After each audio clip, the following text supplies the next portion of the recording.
Thanks, Nazari. The difference between the last meeting and this one is we don't really have time for introduction of all amazing people who are joining a volunteering team. This is unfortunate because, you know, I'm just looking at the list of volunteers who is joining us, and this makes me super inspired, you know. Just short statistics which I see in the list. It's around like 110 volunteers already signed up and joined, and I expect at least half or more than half of all of these people will join this call. And as you can see, we are recording this session for other volunteers who are unable to join because they are located in different time zones or they have schedule conflict.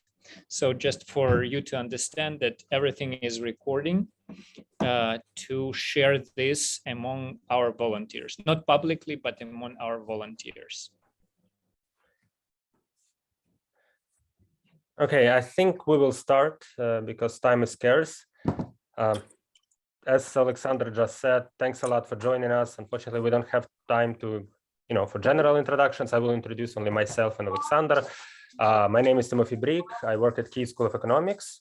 I'm a professor, but also I'm Vice President of International Affairs. And Alexander Akimenko, he's a very well-known figure in the educational community in Ukraine. He is one of the founders and initiators of the Stanford Emerging Leaders program. So every year this program sends, I think, 3 students to Stanford to study there, to get experience, but then to come back to Ukraine and, to improve our country and to solve some things in government. So this is our agenda for today. It's not going to be long. I have only 10 slides, and I want to explain what are we doing, what is the big picture of this project, what are we looking for.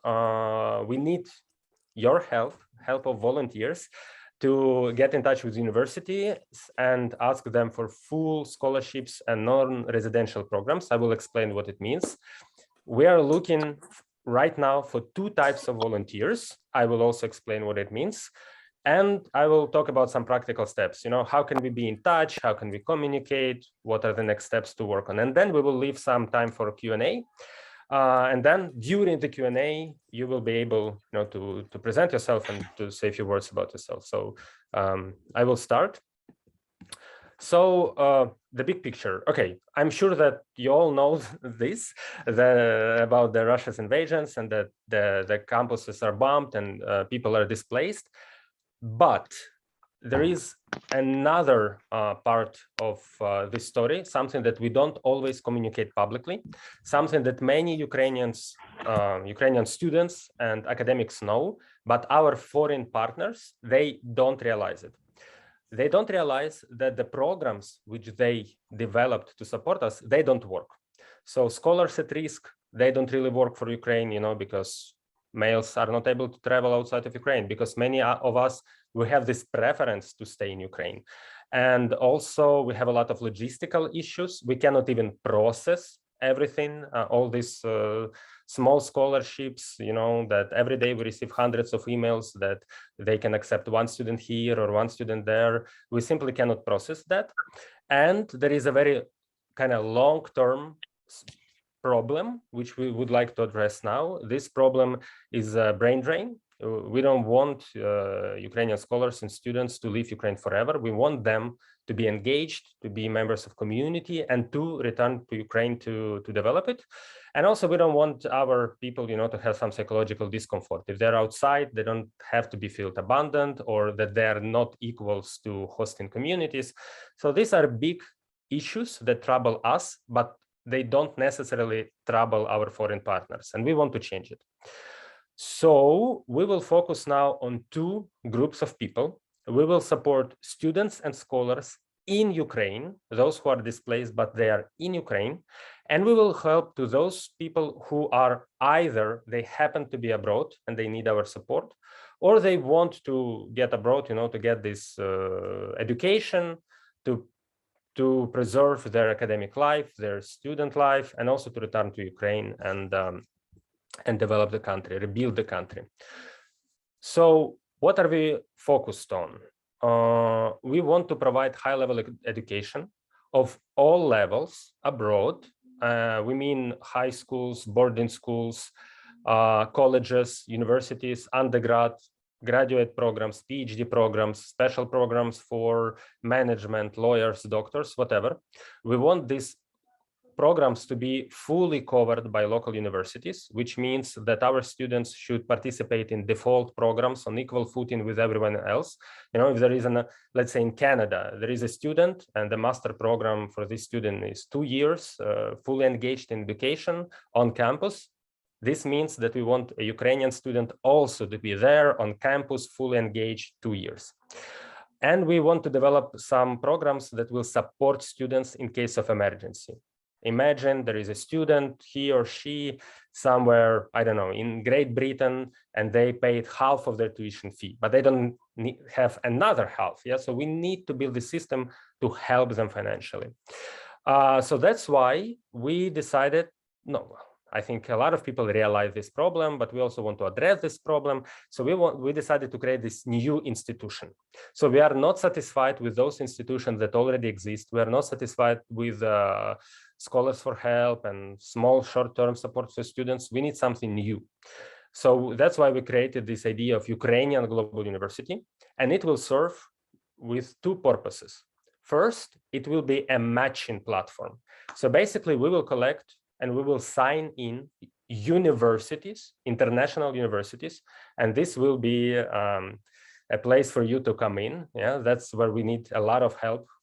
We will sign foreign international universities to our database, and then we will also search and recruit Ukrainian students, and we will match them. And then we will also provide services. And that is why it is very important that we have on board, we have Ministry of Education, we have the Office of the President. So we have their endorsement, we have their support. So our team, we will also create new teams with volunteers. We will recruit students, we will select them, we will help them with orientation. And also with help of the government, we will make sure, that their credentials will be verified. So for example, if there is a student from Kharkiv and their university is bombed and they don't have access to diplomas, then we will ask the government to provide the students with digital copies. Yeah? So that's something we will work on. We will work on this logistics. And then it will be also our responsibility and our long-term support of the students. We want them to come back to Ukraine, and we will develop different strategies. So, to incentivize them to come back. First of all, we will recognize their credentials so they can easily go through all the Ukrainian bureaucracy. We will help them with, job markets. We will have job fairs. We will help them with internships. We will help them with some opportunities. For instance, if there is a student who is a master student from Canada, we will accept them as researchers at Kyiv School of Economics. If there is a PhD student, we will accept this PhD student as a professor. So we will either create jobs or we will facilitate and incentivize these people to return. So this is the project. We already created this website, this matching platform, and we are working on content now. Yeah, we want to sign up universities and we want to find students. When I say we, I mean a group of universities. I'm talking about network of different educational organizations. We have Kyiv School of Economics, we have Ukrainian Catholic University, we have professional associations of alumni, Ukrainian Global Scholars. So these are professional associations. We will eventually include big governmental, public universities as well. We don't have any agenda. We do not exclude anyone. It's just about capacity. Not all universities are ready to join so quickly, but they will eventually join to our program. So here on the slide, I'm just showing that we already have some experience in sending and helping Ukrainians to be accepted to top universities. So Alexander, he's here. As I said, he manages this big program to send our students to Stanford. Ukraine Global Scholars is a special organization. They helped more than 143 Ukrainian high school students to get to top colleges in the United States. At Kyiv School of Economics, we have a slightly different expertise. We are international organization, so we rather provide employment. We don't, if we have a master student, we will provide master student with whatever, sort of letters of recommendations, whatever, so they can go abroad to study and receive PhDs. And then we hire these people. So for instance, we had our alumni, Sergei Kiyashko, who then received PhD in Princeton, and then we hired him back. So now he's professor of Kyiv School of Economics. So that's how we work. And also quite recently, during these 4 weeks, our organization fundraised $15 million for medical kits and bulletproof vests. So, we have experience in this international project. So that's why we are doing it. And for us, it's very important that we do it all together as a network of professional educational organizations, because together we can achieve much, much, much more. There are some caveats. There are still problems because this is a very new project. We develop things on the fly. So this is a new project for us. We still need to solve some problems, a lot of new processes. We don't know how to deal with everything. So that's why we need volunteers, we need some fresh blood, fresh ideas, but also we need hands to help us to do things manually. We're still working to figure out our legal status. Right now, we are the network of many organizations. Each organization has its own legal entity, but all together, we still don't have a legal entity, and we will sort it out. And we need your help, and we need some leadership, from your side to help us. So what we are looking for? So first part was kind of context, who we are, why are we doing this? Now I'm moving to what we actually need from you and why are we looking for volunteers. So first, big focus, we need full scholarships or tuition fees from from European universities, American universities, Canadian universities, Latin America universities. So we approach these universities, boarding schools, professional associations, sometimes local governments, and we ask them to commit, to sign a paper to say that, yes, we agree to dedicate 20 positions in our university to Ukrainian students, 10, 20, 100. It doesn't matter. We just need to convince them to sign something. And this is a big part of this project. It has to be on paper. So we have to sign what is called Memorandum of Understanding or Memorandum of Agreement. Doesn't matter. This is just a piece of paper, but this is important. So they will write their commitments and we will sign it. Right now, we use this legal entity of Kyiv School of Economics. So I sign all these memorandums, but in future, maybe someone else can also sign it. It is important to have this contract memorandum between the hosting university and Ukrainian Global University. So it is not, it is important to build this on the institutional basis. So we need to show this broad base of solidarity. We sign a lot of memorandums, but it also means that they will commit to it. And then we can be sure that they will do it also next year and next year. So it's we are not looking for short-term solutions. We're looking for institutionalized solution, and we look for full scholarships. I want to emphasize it. So that's our end game. We are looking for full coverage for pupils, bachelors, masters, PhDs. Then on step number 2, we will also help those Ukrainians who are in Ukraine. Suppose there is a postdoc or professor or a student who is in Lviv or, I don't know, Ternopil or something, and they also need some scholarships or maybe they need some projects. We will also deal with that, but not today. Today, we invited you to talk about the international universities. So what it means that we need 2 types of volunteers. We are looking for 2 types of volunteers. Some of these volunteers can help us with signing these memorandums of understanding. So we have this document, it's a draft. You just need to put there the name of university. You need to get this memorandum of understanding, maybe download it from the web, or we will send it to you. Then, and we still don't know exactly all the details, you know, as I said, this is a new project. We're still figuring out details on the fly. But then basically you can select a country or select a university, maybe because you're already there. Maybe you live in Canada, maybe you live in Germany, France, or maybe you have friends, maybe you are alumni of Cambridge. Yeah, so you go to Cambridge. And what you have to do, you have to find some serious people there, some decision makers. It could be provost, deans, donors, alumni associations, and convince them to sign this memorandum. And yeah, how to do that? We will help you with how to do that. Yeah, we will give you some tips, how to negotiate, how to sign things. I will check the chat. Yeah, so Alexander just copy pasted this memorandum in the chat. You can download it in the chat. Then we are looking for another second group of volunteers. We are looking for people who will help us with the admission process, meaning that we will have hundreds of students, maybe thousands of students, who will apply to our program. And they will be of different levels. Again, undergrad, grad, PhD, you know, people who want to study in colleges and boarding schools.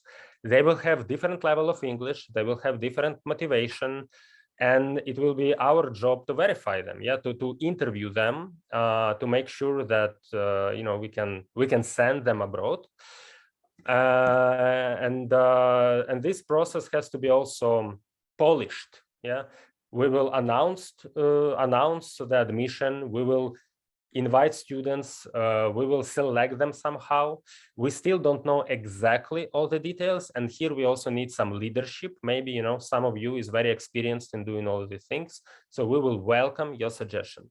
So far we feel pretty confident in some certain areas. For instance, I work at Kyiv School of Economics, so I know how to organize interviews with people who study economics, business, social science.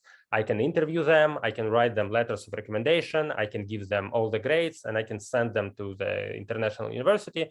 But I know nothing about biology, chemistry, you know, mathematics and whatever. So we will need more volunteers to participate in these groups of admission.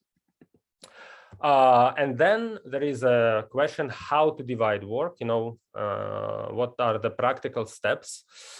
So we will ask you, I will send the slides, I will send all these links. We will ask you to go to this link. It's basically Excel sheet where you can again type your name and say whether you want to be volunteer number 1 or volunteer number 2.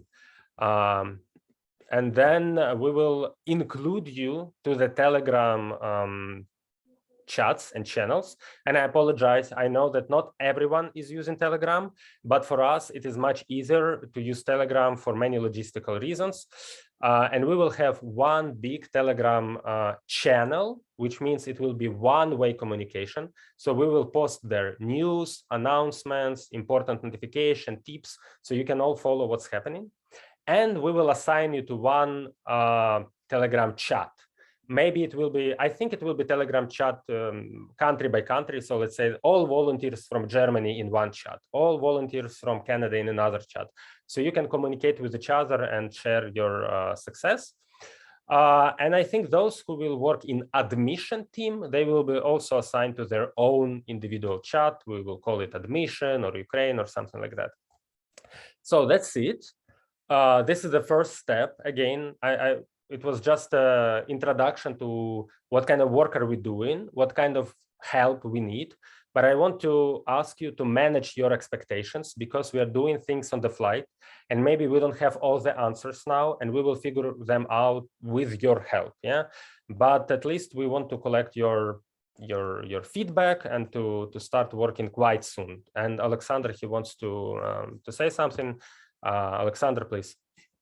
Yeah, just a quick footnote. Hello, my name is Alexander Akimenko. I just wanted to tell that in the chat of this call, you can find a link for a Telegram channel, which will gather all the volunteers. And we will inform you in this channel with the developments of the projects, of this project. And we will also create country by country, as Timofey told, chats where you can talk to each other. Yes, exactly. And let me also address some questions in the chat because people are asking questions. So one question is whether we are going to provide you with a list of countries or a list of universities. The answer is yes, we have this list, but we also, on top of that, we expect that some of you will bring your own universities. For instance, I have contacted personally, I have contacted almost 40 universities, and I signed up about 30 memorandums of understanding. And I'll be happy to share my database with you, and suggest some universities. But some of you can take some initiative and leadership here. I can imagine that some of you studied in Canada or in Germany or France or Spain. You can just go to your own university or to your friends. We don't mind. We just need to manage it. Yeah, we will have the Excel sheet where everyone will put down the name of the university and the status. Yeah, and also from our experience, I have to say that sometimes big universities, they should be addressed from different doors. So you can talk with, let's say, LSE, London School of Economics. Yeah, one person can talk with the top dean of the economics department, another person can talk with the policy department, and eventually you will be elevated to the provost. So I see you're raising hands. I will react to that. So short answer, we will provide you with some data, but we expect your initiative as well. We will send you, yes, we will send you everything we have so far. So memorandums, they have all this list of what are we asking for, what we are asking for. And the list is huge. And maybe some of universities will be afraid to see this huge list. So the idea is that you just have to say, look, this is a list of everything what is possible. Just click a box, tick a box, and provide us with something. And here is my tip. It is much better. So our end goal, our final goal is to sign universities for real financial commitment, full scholarship, but they are afraid of doing that. So maybe it's much better as a first step to sign something, even a small one. But then you will come back to them and you will talk with them again. I have this experience. I did it myself and it worked, and I will be happy to provide you with more tips. So there are questions in the chat, and basically I can summarize them. If we can provide you with more information, and my answer, yes, we will provide you with more information to all the questions in the chat. And there are 3 hands, Artem, Tonya, and Katerina. I will ask Artem because he's, that's how it's sorted in my screen. So Artem, please. Thank you, Timothy. I just wanted to, I think it's going to be very useful for us to understand more of what this memorandum of understanding is, because I was trying to read through it, but I don't think I understood it fully. Maybe you could like go over it together and okay, see what your thoughts are about this. I will open it now and I will share my screen. And I can also easily summarize the main idea here. So I will share my desktop. Okay, please confirm if you see the memorandum. Okay, so first, this is just a boring legal language that these mostly American universities use. So basically, this is a copy paste from other memorandums which we already signed. And this memorandum uses a very soft language.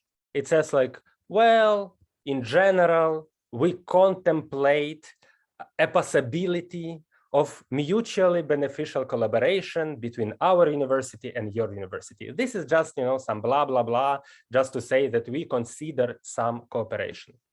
And it says somewhere, all this, you can ignore. This is just some bureaucratic language that, force majeure can be employed, and blah, blah, blah. And the idea here is that they should go to the annex. This is the annex, and consider all these options and check which options they can commit to.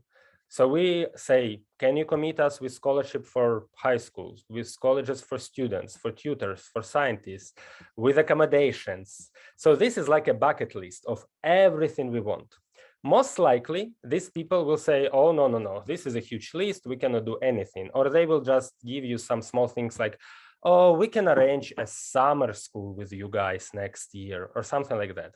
So our strategy is usually to say yes at this moment, to sign the first memorandum, but then to say, look, guys, we will come back to you in a month and we will negotiate again. And this strategy works for the following reasons. Most of universities, they don't trust us. They don't know us. They don't want to take risky decisions. They want to wait to see whether we are bullshitting or not. So if they see successful stories, then they will consider to joining in. So that's why I emphasize that, you know, our final goal is to get full support, but I understand that it is difficult. So we are open to signing, you know, some intermediate symbolic memorandums as well, then to return to them. And here it should be signature from maybe, you know, provost or the dean or some person responsible for international affairs. And someone from our network will have to sign it. So if you managed to get the signature to the left, you come back to us. I also sign it. We put it in our database, and voila, consider the job is done. And may I also add, Timothy, that the database of the signed memorandum in very shortened view will be listed on the website. So we are on the way to create the special section on the website to list all the universities, educational institutions, colleges, and scientific laboratories which are already agreed to host the students. We don't provide the specific information. How many places did they provide? How many financial they committed to this project? But we are, you know, like we are open and transparent as much as we can be to provide students and people with information to see through all the opportunities which exist now. Yeah, Tonya? Hello, and thank you so much for organizing. Sorry. Thank you so much for organizing this. I was wondering about the commitments from the universities. Are we looking at the kind of short-term programs like summer schools, or do we want Ukrainian students to go through like the general admissions and receive the scholarships for, say, full bachelor's or full master's? Exactly, the second one. So our big ask, our big ambition is to have these full admissions. It is a very big ask, but that's what we are aiming for. So do we want Ukrainian students to go through the general admissions, like all the applicants, and then receive some scholarships? Or do we need like a special program for Ukrainians? Yeah, this is also part of this memorandum. We ask for a special streamlined process. And this can mean many things. You'll be surprised that some universities actually are very motivated to accept it. So I talked with several universities who basically said, okay, we trust you. If you say that they're good enough, we will accept them, which is a huge responsibility for me. I'm afraid of doing that, but it seems like that's what I will do now with some universities. Other people said that they will accept, you know, for instance, if you have TOEFL exams 3 years ago, they will accept it. Some people will accept interviews. Some people will. So it's really case by case, but we should insist on some streamline of admission, even extension of deadlines. Yeah, some deadlines are already passed. We passed some deadlines, but universities are open to extend these deadlines. It will be really case by case. I think in Europe, in Canada, in the US, they have different admission process. So we should ask. Maybe they will say no. Yeah, maybe they will not agree to that. But yeah, at least we should try. Katerina. Yes, hi. Thank you for such a great initiative. I hope it all works out. I have a bit of a practical question, let's call it like that. What's in it for the universities? Like, I understand that we ask them for full scholarships and everything. And if in this memorandum there is something about mutual collaboration, what are we offering them? Because I feel like this could help to sign this kind of paper. But right now I feel like it's just us asking. Yeah, it is asking, you right. So there are several things that we usually communicate with universities. So I have to say that we don't have it on our webpage yet. We don't have all these bullet points, but I can tell you how at least we communicate, and I will prepare it maybe as a short memo to help you. So first of all, it really depends. Okay, you have to be a salesperson. It really depends on circumstances. There are different universities with different ambitions. Some universities sincerely want to help. They want to help. They don't want to be embarrassed. They want to provide the help that we need, but they don't know what kind of help they need. They even don't contemplate. They don't conceive what kind of help they can give. So sometimes this is already enough just to give them this feeling that they can help us. Trust me, many universities, they buy this. They really looking for us to tell them what to do. But there are exceptions, and there are some universities, especially in the United States, that are more pragmatic, and they need something more. And here are some points that we use. First of all, we are saying that it's a big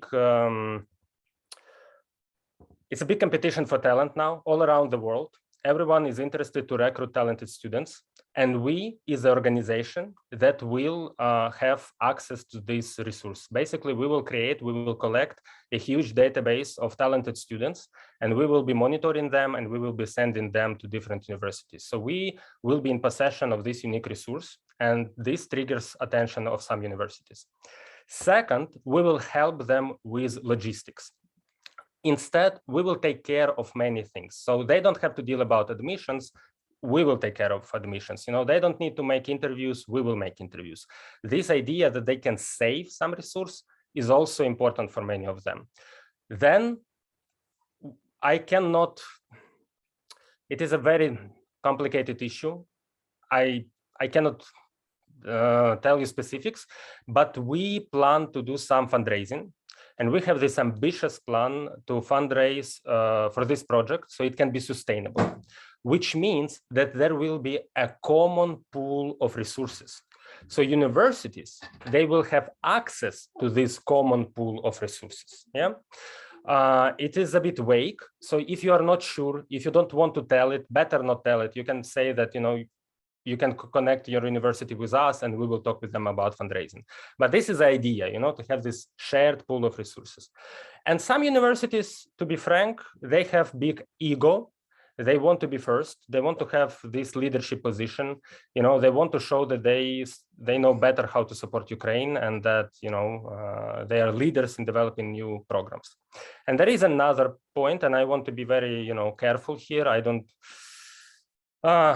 want to sound like a very cynical person, but we have received some criticism already when we talk with these universities. Some of these universities respond that, why should we care about Ukraine at all? The world is big. There are so many other countries, and there are so many places with conflicts. Why should we care about Ukraine, but not about Palestine? Or why should we care about Ukraine, not about Syria or Afghanistan? Yeah. And the answer is very simple. We want to help to everyone. So Syrians, Afghani, they also deserve this kind of institutions. No one gives them, this big support. So we just want to lead by example. We want to create this big institution that will change the game, that will be more sustainable. It's not about scholars at risk, it's scholars at war.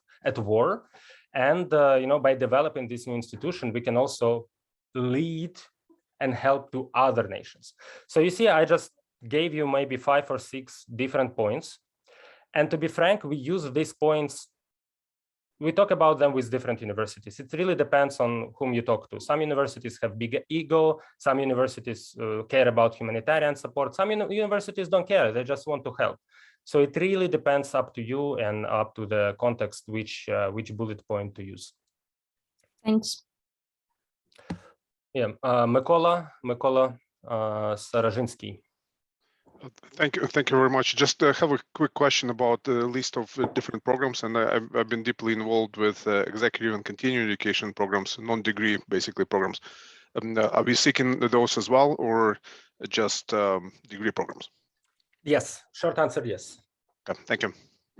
And a bit longer that, for example, Stanford's program, which Timothy mentioned, is a non-degree program. So it's a year-long non-degree program, which is also extremely valuable for us. Okay, Tamar Suluhia. Oh, from ISET, our friends from ISET, yes. Hi, Timofey. Hi, everyone. I'm Tamara Suluhian, Director of International School of Economics at Tbilisi State University. And I admire what you are doing. Go for it. And Timofey just was saying the leading by example for other countries. Definitely. My country's 20% of my country's territory is occupied. And what you are doing is something that we did not manage to do. And so go for it. That's excellent. That's great. So friend, I don't think I can act as a volunteer given my role in my institution. And we are trying to promote, Georgians from our side, but KC is our great partner. And what I indicated today when I was filling out the form is, Timofey, friends, I know you are looking for partnerships in the West, but ISET is the world-class economic school in Tbilisi, in Caucasus. 15 to 20% of our MA program graduates get into the PhDs in the world's top universities. And we will be allocating next few years, every year, for full scholarship for our master's program. So if you go for Tbilisi, we are there, ready to sign memorandum. Timofey, I will take a look. I will readjust for our own purposes. And if Tbilisi is in your list, here we are, okay? Well, I think we just had our first success. Absolutely. We're trying in many fronts, and we wish you success, and we are with you. So thank if you you. don't mind, I will drop my line. Good luck, and please push for it. Yeah, it's thank you. Great. Thank you very much. Bye, everyone. Stay well. Stay strong. Bye. Thank you very much.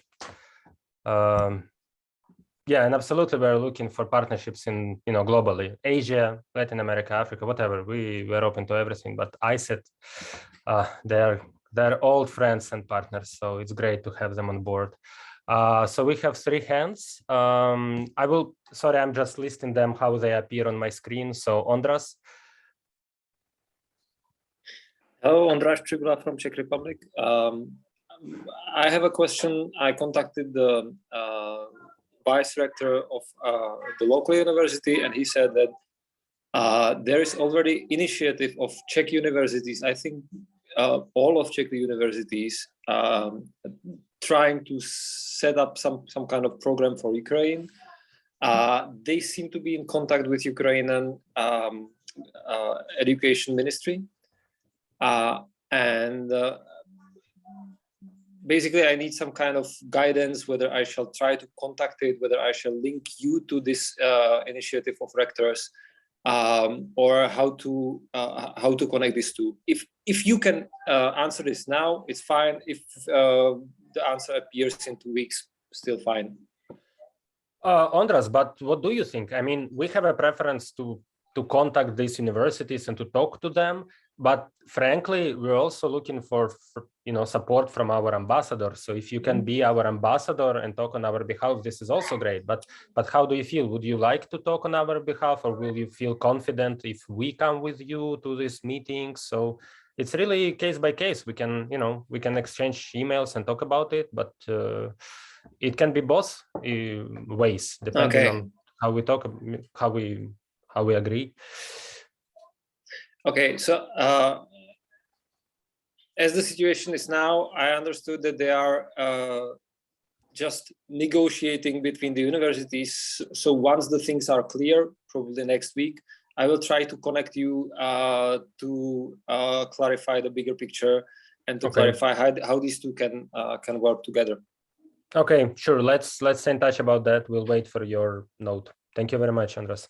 Thank you. Hanna Kostyev. Yeah, good part of the day, everyone. Yeah, hello, and thank you for this initiative. So kind of like my question, I have a couple of questions. So the first about emails. I've been thinking like to find out which universities are interested in kind of like committing in this initiative.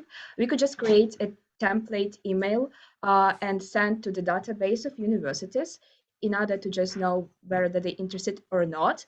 And after that, like for those who are kind of like replying, we can go on negotiating. So we just need kind of like a database of universities and one template email to send to all of them. So we could find out like which are interested because of their kind of like inner desire to help Ukrainians. Yeah, look, that's what we call processes. We still need to develop these processes. We don't have them because we're doing things on the fly. And I would like to invite you to our team to develop this process. Yeah. So if you know how to do that or you have your ideas, we're actually inviting everyone because that's how we started. We started as volunteers. We are volunteers, you know. Alexander, he created the website, you know. I was just I have many templates like you just described, but I was writing them myself. I improvised a lot. And now we want to make the next step from our improvisation to create processes. And we need help here. So Hanna, if you have experience, you know, in either in management or maybe you have these great ideas, please just join us and we will develop these processes together. I think like the first step we need to take right now is create a database of the universities. Like we can divide, I don't know, somehow, like people like for different countries and create a database for each country with universities. Yes. Sure, there are several sources. So other people already created databases. You know, you can go online and you will find a lot of databases. Of this is one piece. Another piece is universities which we already contacted, like sort of a cold contact. We can divide them by country, we can divide them by industries, by continents, whatever. We need to think about it, but we cannot talk about it now because it will take a lot of time. But please send us email, you will join our team and we will develop. If you don't want, it's okay, please. I don't want to put some pressure. I just want to tell it to everyone that if you have some ideas, please provide them, and also it would be great if you can take a lead on some processes. Marta. Okay, So Hanna, please continue. Like a really short question about prioritizing things. I mean, that's much easier right now, I guess, to negotiate and communicate with Ukrainian universities, but that's not kind of like the first priority as far as I understood. So, yes. Yes. We have the first priority to sign up as many memorandums as we can, for the reason that soon they will forget about it. We want to create new institution and we want to create long-term partnerships with these universities, because in 6 months they will not care about us, and they will drop all this, support for scholars at risk. They will forget about our students, and they will give millions to Russians who suffer from Putin's regime. You know, so we need we need to be very strategic here and very pragmatic. We need to create a new organization, and for this organization, we need not handshakes and smiles. We need memorandums and contracts. So right now, we need to sign hundreds of them, and then we will have the database to work with. Okay, thank you. Okay, Marta Homin. Okay, hi guys from Australia. So a few things. One thing is I have a lot of friends in multiple universities who are trying to push for some type of support. They're not volunteers as yet of this organization. And I think there should be no reason, right, that they can't sign them up and forward them to us, right? Absolutely. I guess like basically it would go through the same process, just they would use the memorandum of understanding that's already on the website, and that could be kind of in addition to what they already negotiated, the packages that they already negotiated with the universities. Exactly. And it would So be a more formal, more I guess advanced version, as you just explained. yes. And secondly, I've seen multiple, I think I had maybe 5 links of multiple volunteering groups aggregating various initiatives. So I guess I think you kind of addressed somewhat this question with Andres, who was raising a similar point. But I think a good idea would be maybe to connect with these volunteer groups who already, I don't know, that they've done all this work, and they could kind of level it up by institutionalizing this thing via connecting to us, because like this, yeah. May I take I'm this not one? sure. This is really good point, Marta. Thank you for this. Just today we had this perfect discussion with Science for Ukraine. I don't know if, hello. I'm Hello, here. Alexandra. Yeah. Here, yeah, Alexandra is here. We just finished our meeting like half an hour ago, and Alexandra has already 100 of volunteers who is doing aggregating and convincing universities and scientific laboratories all around the world. And we have a goal and aim to join resources and efforts to do that together. So this is a great point, Marta. Thank you. Yeah, that's basically it. I guess the other like smaller point was that I guess there are 2 approaches here. One that the lady just before me raised, having this big sales type spreadsheet and so on. But another one is that many of us are based already at universities as academics or others, and having a bit high touch and maybe direct approach to deans and so on is maybe perhaps helpful in pushing this through in this different angle as opposed to cold calling, which I think cold calling is good, but the more direct access you have to decision makers, the better. In my experience, some of them are slow and like just sluggish, whatever, especially I guess the case in Australia. They're just bloody not calling things by their names even. It's ridiculous. But so the more high level access you have to people, I guess the better. You're absolutely right. I mean, I signed something with the provost of University of Pittsburgh, and the only reason for that is because I had, as you said, a person from Pittsburgh, someone who opened the door for me. Timofey Milovano is from Pittsburgh, so No, I would no, imagine they would be first in line. Guys, no, we have to think bigger. Timofey Milovanov is just a professor at Pittsburgh. This is not he cannot open the door of a provost. You have to understand that sometimes we have this, I mean, Timofey Milovanov can open the door to the Dean of Department of Economics, but he cannot open the door of, so we have to understand that sometimes our fights are very high level. Similar, yeah, you're right. Thanks. But to your point, I mean, we would like everything. You know, we need all big guns and we need everything, but we would ask you to somehow, we need to manage this communication. We need to know that something is happening. So if you can just somewhere in this database, just say like, I will take care of this university, just, let us know. And that's it. So we just need to understand what is happening. On a related note, having kind of media coverage, big shot, Financial Times, blah, blah, blah type of coverage would also probably level this up. Maybe you're already working on it, but just to float an idea. Just today, the president of Ukraine, the presidential office, posted this on their social media everywhere, and journalists already spreading this news. Yeah, makes sense. Thanks, guys. Thanks. Well, we have a lot of hands. Marta was speaking, and now we have another Marta. Okay, we have 2 Martas. Marta Sahno. Hi, everyone. Thanks. I actually have 2 questions. So both of my universities where I studied announced some kind of programs to support Ukrainians. So Tallinn University in Estonia announced that they would support transfers, but I didn't see anything programmatic yet in terms of future scholarships. And I guess the question is whether you have recommendations of decision makers that I should be contacting, whether it's heads of departments, what would be the best decision maker to contact first.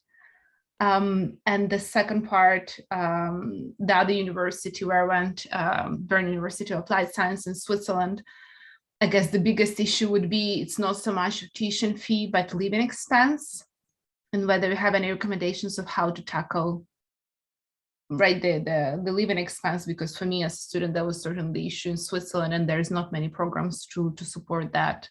So if you have any experience of how to go about that. I think, yeah, I don't know both questions. So we don't have anyone now in, what was it, Tallinn or? Yeah, it was Tallinn, but I have contacts also in Tallinn Tech and Tartu. Mm-hmm. No, I mean, I have only small level contacts in Tartu, you know, my friends and co-authors, but it's not a very high level decision-making people. I don't know, we will search it. That's why we're searching for more and more volunteers. Eventually we will find. And the second point, wow, this is a big one. I don't know. So I think it will depend country by country, because in some countries, like we were talking with University of Toronto in Canada, and they said that they will cover all the expenses. Yeah, but I guess in other countries it's not possible. So frankly, I don't know. I don't think we are ready to answer to this question. We will just need to think about it. Sorry. We'll figure it out. Okay, thanks. Yeah. Okay. Daria Mikhalishin. Hello. So I have also two questions. So I'm currently at the University of Bologna, and I'm actually already in contact both with my department and with the Vice Rector of International Affairs. And I actually have a meeting, me and other Ukrainian students have a meeting with the Vice Rector of International Affairs on Friday. So if you can send some tips what to say before that, would be nice. So I have first question is whether you're only interested in students or you're also interested in postdocs, visiting programs for researchers. And the second one is, from my experience, it's much easier to convince the department to do something rather than the university as a whole. So if it doesn't work with the university as a whole, are you interested in signing memorandums with the individual departments? Well, yes. So I think we are interested, again, we are interested in everything. Yeah, if we can have postdocs and PhD students are also on our mind. We just decided to focus on students during this meeting, but yeah, we are interested in everyone. It's a bit complicated because a lot of PhD students and postdocs and professors, they have this preference to stay in Ukraine. So we still don't know how to deal with them. Some of them, they want to study abroad. Some of them want to stay in Ukraine, and we will need to develop some case-by-case strategies. But in general, we want to help everyone. In terms of departments, yes, it is a viable strategy. We actually, it also depends on the context. For instance, our university is more connected with other business schools and economic departments. So we were successful in signing other business schools and economic departments, yeah, like Paris School of Economics, for instance. It was easy, but you know, we want to scale it up. So we also want to help people from biology and natural science and physics and math and humanities. So we just don't know what to do. Maybe we can sign with the university. Maybe we can sign with 10 different departments.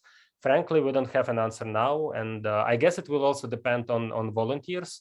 If we can get 10 volunteers from each department, you know, then we will sign everything with them. So yeah, I guess the short answer is everything, whatever works. Thank you. Yeah, Alexandra, yes. Yeah, I have I have a difficult question and a suggestion. So I'm from Science for Ukraine. I'm one of the coordinators, and we had a meeting before, so it's very important to collaborate, first of all, because many of us were lobbying already many universities, and it's this bottom-up approach that we took. It takes some time to get to the top. So in that sense, it's important to also identify which universities were already targeted, because it took some time to get there, and they will not like if people will start contacting them about the same things again. But the difficult question is actually, there are currently at least 4 countries in Europe that nationwide have a full tuition waiver for Ukrainian students. That's Poland, Romania, Slovenia, and Germany. So I can imagine that it would be at the moment. It's important to do the initiative that you have in mind now, and it's great, and it's very important to have the memorandum. But I can imagine that there will be a lot of resilience, and now national organizations and ministries are really lobbying for temporary tuition waiver. So are you planning somehow to focus on countries that don't have tuition waivers yet, or you just? Well, as you said, it's a difficult question. So the first part was an easy one. Of course, we are very transparent. I have this as an open Excel sheet with universities which we connected, and with names and emails and departments. So we will share all the data. It's not a problem. To answer to your second question, maybe I will need some help from our partners, because I don't think that we have a strategy here. I think maybe I will speak more from myself, because I'm not sure what other people think, but I guess we want to help to Ukrainians. Yeah. So if someone can just right now easily get to Poland, to Germany, they don't need to go through our organization. Yeah. We don't want to slow down the process. We don't want to be greedy or, capitalize on this situation. What we want to do, we just want to use this moment to build a new institution. Yeah. And if we can sign whatever memorandum with a university in Germany or Poland, we will do that, because in 1 year, in 2 years, in 3 years, we will need to build strong long-term relationship with them. So we don't want to compete with other programs. We don't want to harm people. No, it was more different, the other way around. Considering the time, you had a very strong point about the fact that it's important to do it now, not in half a year, because that's the reality. There will be other, the moment will pass, but the problem will stay. But there are certain countries that didn't allow. There are certain countries that particularly don't have a lot of academic transfers, but university levels might be willing to do that. So in order to increase the number of partners that you have, it is quite important to target those countries quite a lot. And one of them is, unfortunately, like Netherlands and Denmark doesn't have, and there UK, there are many countries on the list that weren't able to achieve a global tuition waiver, but local universities are quite open. So it might make sense to schedule to brainstorm on the really targeted strategy, because they will be the easiest one. And considering the limited resources that, especially at the beginning of organization, it makes sense to target them first. Okay. Well, I apologize. I did not understand your point, but now it's clear. Very good that Alexandra is on the chat, and we can discuss it further and maybe find a solution together. Let's brainstorm. Absolutely, we should do that. I did not realize that problem existed. It's great that you raised it. Yeah, we should. We'll stay in touch and we'll brainstorm it, of course. Alex Bazalei.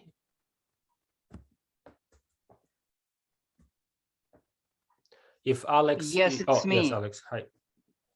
Hi. This is maybe I'm not correctly with my language, but I beg your pardon.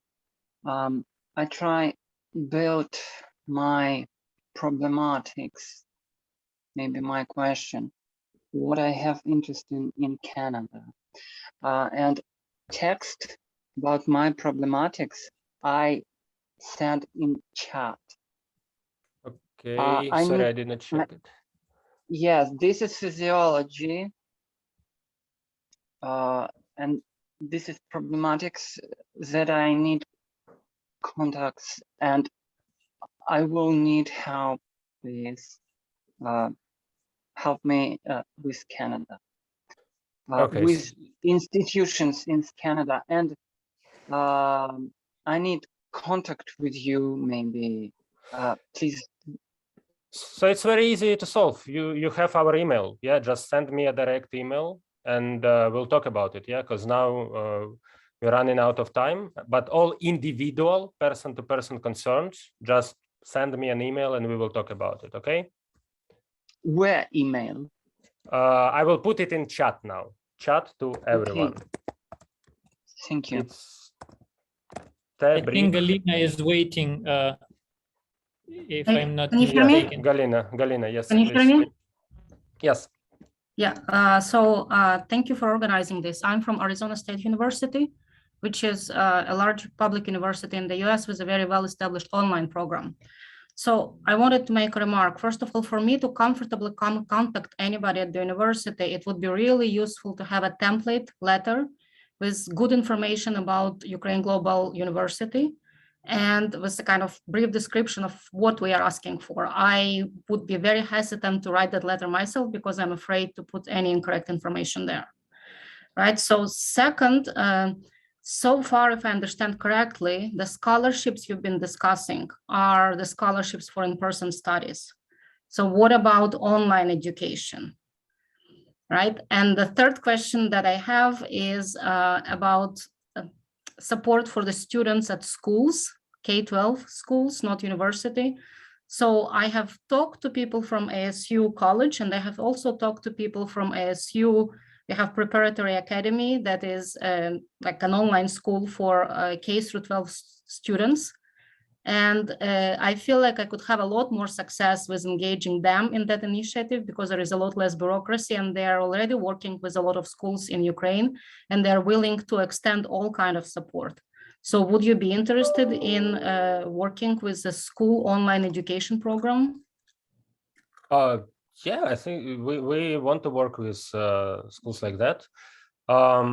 So about online, we had our also kind of big debate, not a debate, but a discussion. I'm sorry, a discussion. So we have this philosophy that we want to provide Ukrainian applicants with kind of equal opportunities as any other international, students. So if this online course is something that, let's say, American students are taking, then sure, Ukrainian students also should take this course. Why not? We just don't want to make it like an easy way out, that some universities, they say like, well, we cannot accept you, but we will send you some online lectures. Yeah, we want it to be like the full online education with homeworks, exams. And if this is an option, absolutely, we will be. Yes, I think that is much more feasible option. And you also mentioned in the very beginning that men cannot leave the country at the moment, at least. So that would address that issue, right?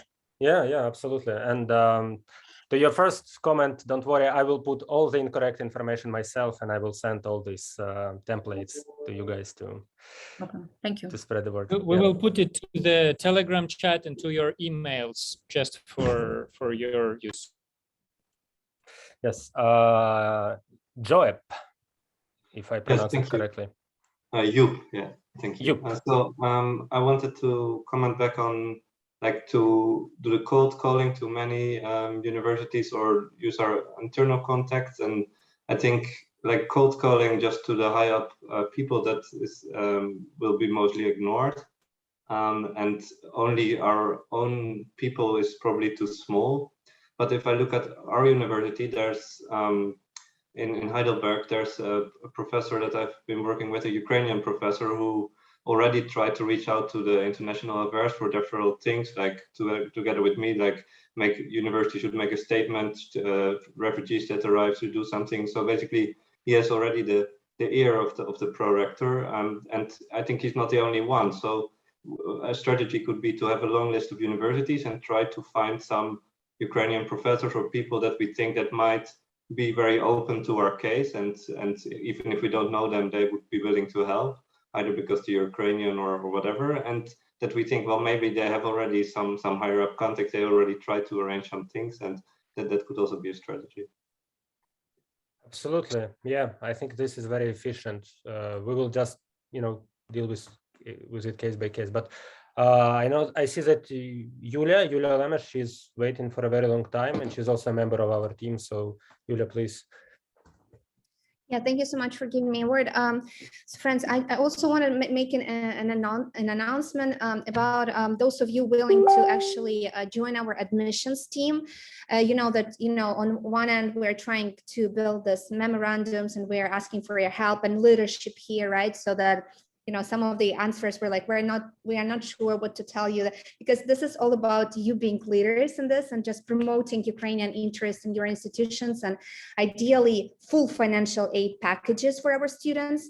And then you can, if they don't provide this, you can talk on something else, like just covering only tuition fee at least. But like, there's leadership, something that we really need from you. I think this is point number one. Point number two is that I don't know if you discussed transfers versus new admissions. If not, then we prefer new admissions. If we're talking about boarding schools, I mean, obviously you apply to 9th grade, 10th grade, 11th grade, 12th grade, we're going to help with this. If it's undergrad students already studying in Ukraine, then not necessarily will be able to help them unless they would be willing to start from all over again from the first course on undergrad. If they graduated from undergrad, we will help them with masters, and same as PhDs. So transfers is something we're not pretty sure of at this point of time, because it actually takes time and it's actually another process and it's difficult. So we would concentrate on new admissions rather than transfers. That's the second point. I don't know if you mentioned, but just wanted to reiterate. And third thing is, if you'd like to join our admissions, I would really appreciate if you guys fill out the form in that I just sent to you. So just please fill it out, and we'll try to make teams for admissions for undergrad students, boarding school students, masters, PhDs. We'll hold another Zoom session for that, so that we could provide you with the selection criteria for students, and also the process, the escalation process. If you have some questions, you're not sure if this particular student should be accepted to UGU or not, and who to escalate it all to. So we'll discuss it all in a separate Zoom call. Just please fill out the form so that I could work with a group of volunteers who are willing to help us with admissions. Why is it important? Well, because it will provide this pre-selection, pre-check process for students, and it's an important selling point to universities. Like, look, we provide you already with students pre-selected, right? So we saw their application form. We already provided them with a free Duolingo voucher, and they passed free Duolingo test, and here's their score. We also held 1 or 2 interviews with those students, so they are pre-selected, right? But then you take those students and you introduce them to your application selection process. I don't know, some students may offer a brief version of it and just accelerated process. Some of them would like them to fill out the the full application form they have on their website. This is, we did not know, I guess it will be case by case. But in terms of selling point to universities, it's also very important that we will pre-select everyone who applied to UGU. So again, just feel free to Yulia, please change the permission to the link, because it needs the permission. So make it public for everyone to use this link. Yeah, sorry. In a second, I'll do this. Okay. Thank you, friends. Thanks. Vyacheslav is also waiting has been waiting for some time. Vyacheslav, I don't see your surname, so if you can hear me. Yeah. Hi, okay. Hi everyone. Yeah. Hi. Thanks. My surname is Zhenulenko. I'm Vyacheslav Zhenulenko. Hi to everyone. Actually, yeah, I just have a couple of short questions. I guess first could be addressed via personal email. I'm just physically present in the California, and I'm a student of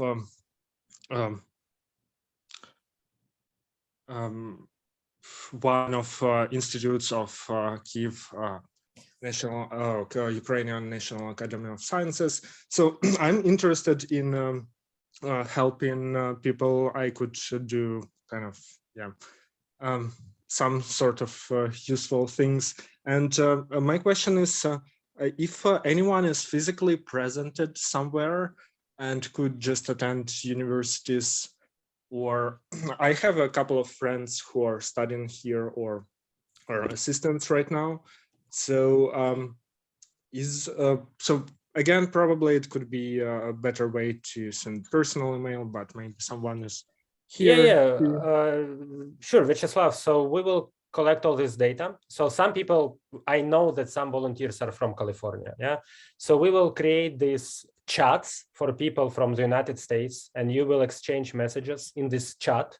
And if someone is from California, you will just, you will contact them. It will be solved. Don't worry. Yeah. Okay. Thanks. And another point that I totally agree with Galina, that I guess so. It depends on goals, but and strategic vision. But remote education, I guess it's not only feasible option, but for me personally, I don't want to attend physically university. So it's the only option for me, for example. So yeah, it's and I guess it would be much more easier to sign some contracts, or I guess, yeah, it's not about memorandums, but contracts about online education. It would be relatively easy with universities.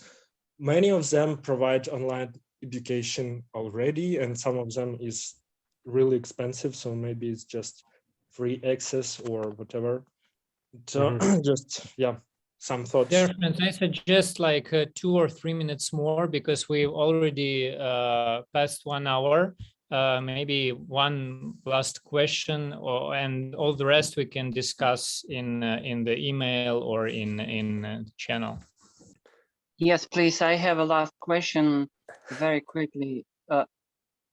When I sent my email to you, Timofey, yes? Yes. Please, okay. Please give it to me your Telegram. Okay, Alex. Okay.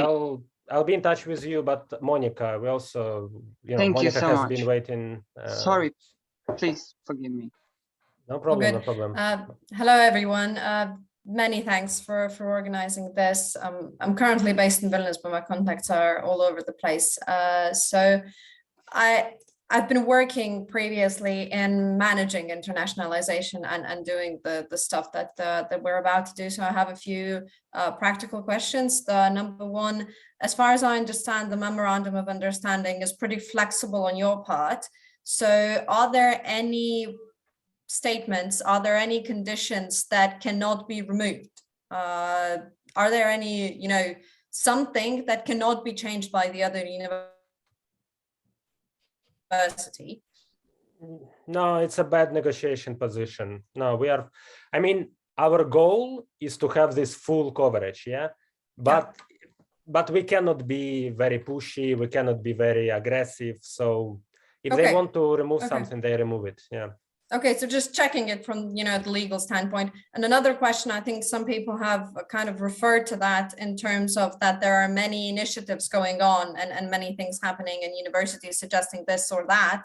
So I've reached out to my university, and the question that I got back was, why should we cooperate with this particular platform rather than just accept students through our general admissions if we're, for example, doing a tuition waiver scheme? So I think that's one of the points that I will be encountering in the future. So just wanted to check what's the angle on this one. Yeah, so I think it would be best if I write down these bullet points. I understand that they still cannot, maybe not everyone will be convinced. Yeah, so our job is not to shame or convince universities. And our job is not to prevent other students from getting to it. We just develop a new program. We are on the path to develop new sustainable organization. And we will take care not only about matching. It's not just, we are not the database that aggregates data. We will actually provide services to help universities with logistics, services to help with programming, with legal issues, with everything. So this is the angle. The angle is that we're just creating a new organization which will exist for a very long time, I hope, and that we will help with services and logistics. So it's not just one-time conversation with a student. It's a new organization to organization dialogue. but not everyone will accept it. Yes, I think we should be open that not all universities need that, not all students need that, but yeah, we will just work on our strategy and try to sign up as many students in universities as we can. Thank you.